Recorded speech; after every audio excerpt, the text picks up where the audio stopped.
ታዋቂ ፓስተር ነው የሚገርምሽ ነገር ፓስተር ስለ ፍቅር ህይወቴ ጠየቀኝ አይ እንደዚህ ነበረኝ እና ተለያየን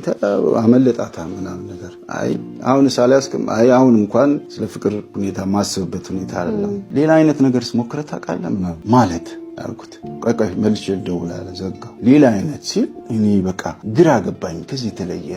ምን አለከ አውና በቃ እንደዚህ ያወራ የሆነ ሰዓት ምን ነገር አለ እሺ እኔ ወንድ ወዳጅ ነኝ አለ በስማ አንተንም እኔ ወድጄ ነው በጣም አፍቅሬህ ነው እና ምናምን አለኝ በኢየሱስ ስም ነው ያልኩት እየሰማኝ ማለት ነው ምን ሆነ ነው አንተ እንትን አይደለም ምናምን ነገር አልኩት ፓስተር አይደለም ወይ እና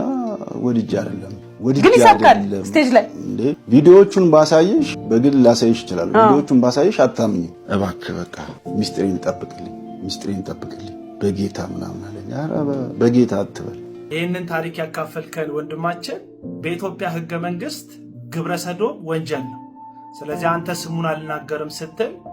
እየተባበርክ ያለው ከወንጀለኛ ጋር ወይም ወንጀለኛን እየደበክ እንደሆነ እንድታውቅ ያስፈልጋል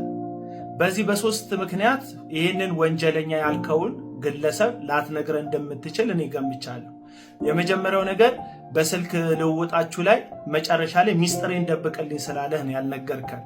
ሚስጥረኛው ነህ ማለት ነው ስለዚህ ሚስጥረኛው ስለሆንክ ታሪኩን ተነግረናለህ እንጂ ማንነቱን በሚስጥር ነው የምትይዝለት እኛ ደረጃ አንተ ራስን ካስመለጥክና ካተረፍክ በኋላ ስለሌላው ግድ የማይለ ማንንም ቢበላሽና በእንደዚህ አይነት እርኩሰት ውስጥ ቢወድቅ ማይጨንቅህ ራስ ወዳድ ግለሰብ ነህ ማለት ነው ሁለተኛ በሶስተኛ ደረጃ ደግሞ የፈጠራ ታሪክ ነው የነገርከን ለዛ ነው ስሙን ያልነገርከን ሚስጥረኛው ካልሆንክ የፈጠራ ታሪክ ካልነገርከን ራስ ወዳድ ካልሆንክ በስተቀር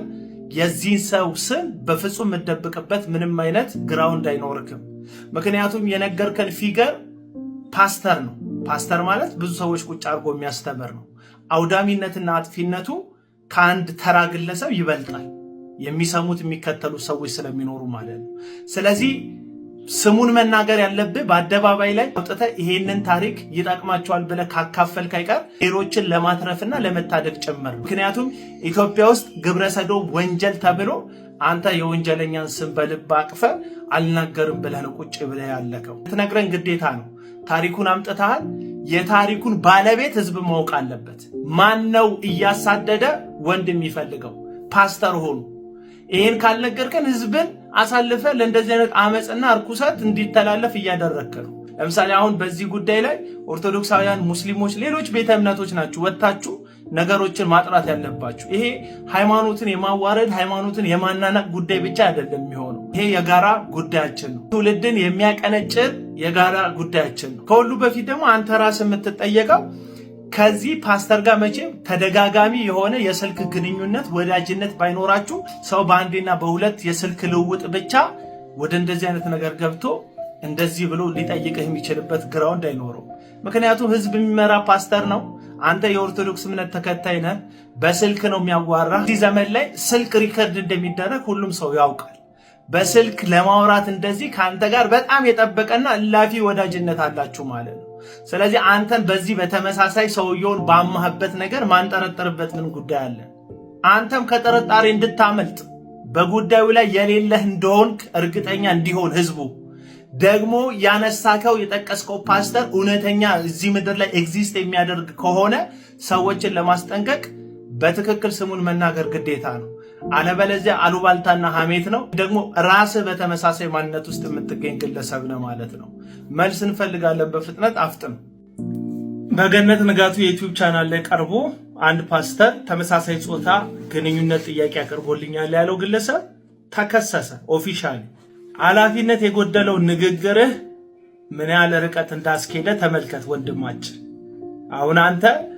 አንድ ታዋቂ ፓስተር ይህን አድርጎኛል ስትል ያላሰብከው ያላገናዘብከው ነገር አንድ ፓስተር በሚለው ወልስ በጣም ብዙ ፓስተሮች ይጠሩበታል በስሙ ፓስተር ስላል ፓስተር የወልስም ነው በዚህ ወልስም ደግሞ ብዙ ሰዎች ነው የሚጠሩበት እነዚህ ብዙ ሰዎች ስር ደግሞ በሚሊዮን የሚቆጠሩ እመኖች አሉ ስለዚህ ስሙን ባልተናገርክበት ግልጽ ባላደረክበት ሁሉንም ነው የከሰስካቸው ሰው ሁሉ በተለይ የሌላ ቤተ እምነት ተከታይ የሆነ ሰው ፓስተር ከሌነኝ ያለውን ሰው ሁሉ ያ ሰው ይሆን እንዴ ብሎ እንዲያስብ ያደረከው ስም ልጠፋውና ጭቃ መቀባቱ የተካሄደው ጠይቆኛል ባልከው ግለሰብ ብቻ ሳይሆን በሙሉ ቤተ እምነት ላይ ነው። ሚሊዮኖች የሚቆጠሩ ምዕመናን የሚከተሉት ቤተ እምነት ነው የሰደብከው። እንዳትረሳው የምፈልገው ነገር እኛ ኢትዮጵያውያንን ፕሮቴስታንት ኢትዮጵያውያን ስነ ልቦናችን ማንነታችን የተቀረጸው በኢትዮጵያዊነት ነው። እዚህ ኢትዮጵያዊነት ውስጥ ደግሞ ማህበረሰባችን የሚጸየፈውን የተመሳሳይ ጾታ ድርጊት እንደ እግዚአብሔር ቃልም እንደ ኢትዮጵያዊነትም እንጸየፈዋለን፣ እንቃወመዋለን።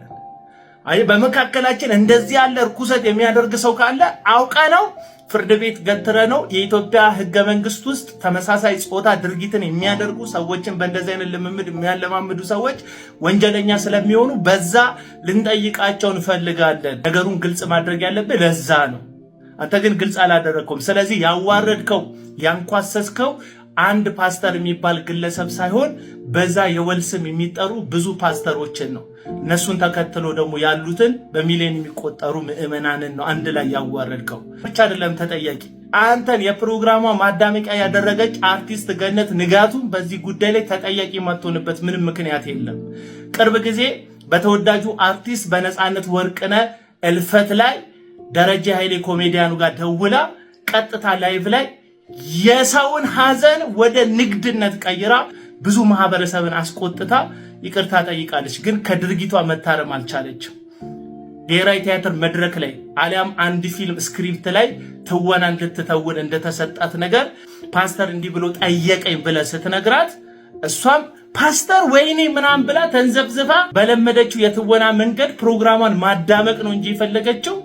የትኛው ፓስተር መጥቀስ አለብህ? ቤተ እምነት እያዋረድክ ነው አላለችም። እዚህ ተመሳሳይ ድርጊት አንድ ቄስ እንደዚህ ያደረገኝ ቢባል ከዛ የቄሱ ስም ባይጠራ አንድ ቄስ ነው ያልከው፣ ግን እየከሰስክ ያለው የኦርቶዶክስ ቤተ እምነትን ነው የሚሆነው። ተመሳሳይም ደግሞ አንድ ኡስታዝ እንደዚህ ያደረገኝ ብትለው አንድ ኡስታዝ ነው ያልከው፣ ግን ስሙ ግልጽ ስላልሆነ በሺዎች የሚቆጠሩ ኡስታዞች ባሉበት ሀገር ላይ ሙሉ እስልምናን ነው እየከሰስክ ያለው። በተመሳሳይ መንገድ ነው አንድ ፓስተር ብለህ ስሙን ስላልገለጽክ ብቻ በሚሊዮኖች የሚቆጠሩ ወንጌላውያን አማኞችን እምነት እንዳዋረድክ ስሙንም ጭቃ እንደቀባ ተደርገ የተከሰስከው። ገነት ንጋቱ ሙያዊ ስነ ምግባር በጎደለው መልኩ የሰው ቤተ እምነት ሲብጠለጠልና ሲዋረድ ሰውየው እውነት ሊሆን ይችላል ያለው ነገር ውሸትም ሊሆን ይችላል። በዛ ጉዳይ ገብቼ ውሸቱን የተናገረው እውነቱን የተናገረው አልልም። ባለቤቱ ነው ጉዳዩን የሚያውቀው። ነገር ግን እንደዚህ አይነት ክስ ሲቀርብ መረጃው በህዝብ ዘንድ ግልጽ እንዲሆን በደንብ መጠየቅና ነገሩን ግልጽ ለማህበረሰቡ ማድረግ ሲገባሽ ለንግድ ስለተቀመጥሽ ብቻ ንግድሽን የሚያጣጡፍ ስለሆነ አዳምቀሽ ማለፉን የመረጥሽ። ይሄ ደግሞ አንቺንም ከተጠያቂነት አያመልጥም። በዚህ ጉዳይ ላይ ኦርቶዶክሳውያን የሌላ ቤተ እምነት ተከታዮች ሆናችሁ ሌሎቻችሁ